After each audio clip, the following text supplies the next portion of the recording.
Hello viewers, I'm Advocate Kiara. Today I'm going to talk about contingent contract. So let us define contingent contract as per section 31 of the Indian Contract Act 1872. According to the Indian Contract Act, if two more parties enter into a contract to do not something, if an event which is collateral to the contract does not happen, then it is a contingent contract. Insurance contracts, indemnity contracts and guarantee contracts are some examples of the contingent contract. Contingent contract example: A promises to B to pay B a sum of rupees 2000 or 20,000 rupees. If there is a demand house from fire, if there is demand house by fire, the payment of the amount is contingent on the housing being destroyed by fire.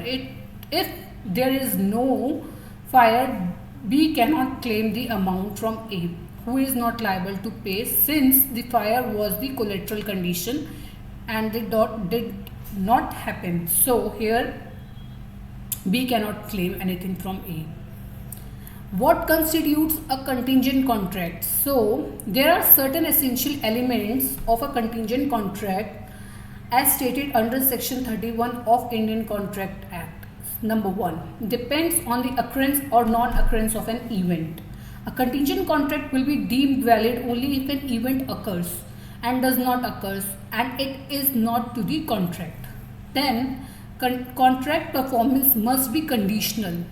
The meaning of the contingent contract is that the condition collateral to the contract must be certain to happen in the future.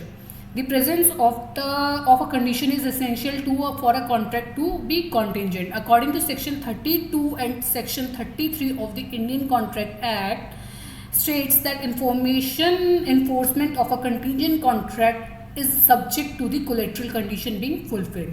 For example, X agrees to employ Z as an employee if he clears the exams with 85% marks or more.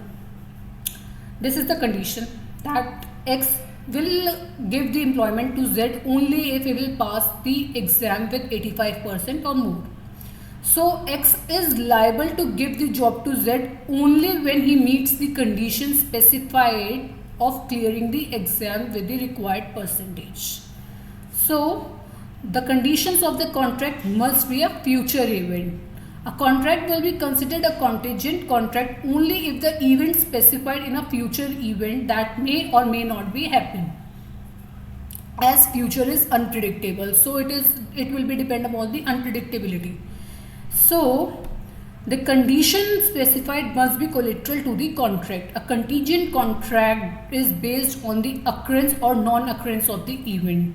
This must be collateral to the contract and not part of the consideration mentioned in the contract. The contingency must be independent event. For example, X entered into a contract with Y to pay him 10,000 rupees on the delivery of some books. This is not a contingent contract since X has an obligation to pay for an event that is part of the contract and not a collateral to it.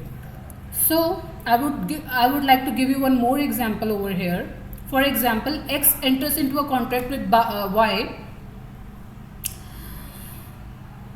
That I have already told you that what is the consideration and hence what is the properly form of contingent contract. So now I'll tell you the event must be not depend on mere with the promisor. The event must not be influenced only by the will or wish of the promisor. Example, X promises to pay a certain sum to Y if he leaves for Delhi on 1st of June. Going to Delhi is Y's will, but it is not an event completely depending upon his will. So this is what contingent contract is all about. I hope you are clear with my examples. Further, if you are not clear with the examples and still you having a doubt on what is the contingent contract and ingredients of contingent contract, do let me know in the comment section. I'll clear up all your doubts in my next videos. Till then, take care of yourself. Stay safe, stay healthy.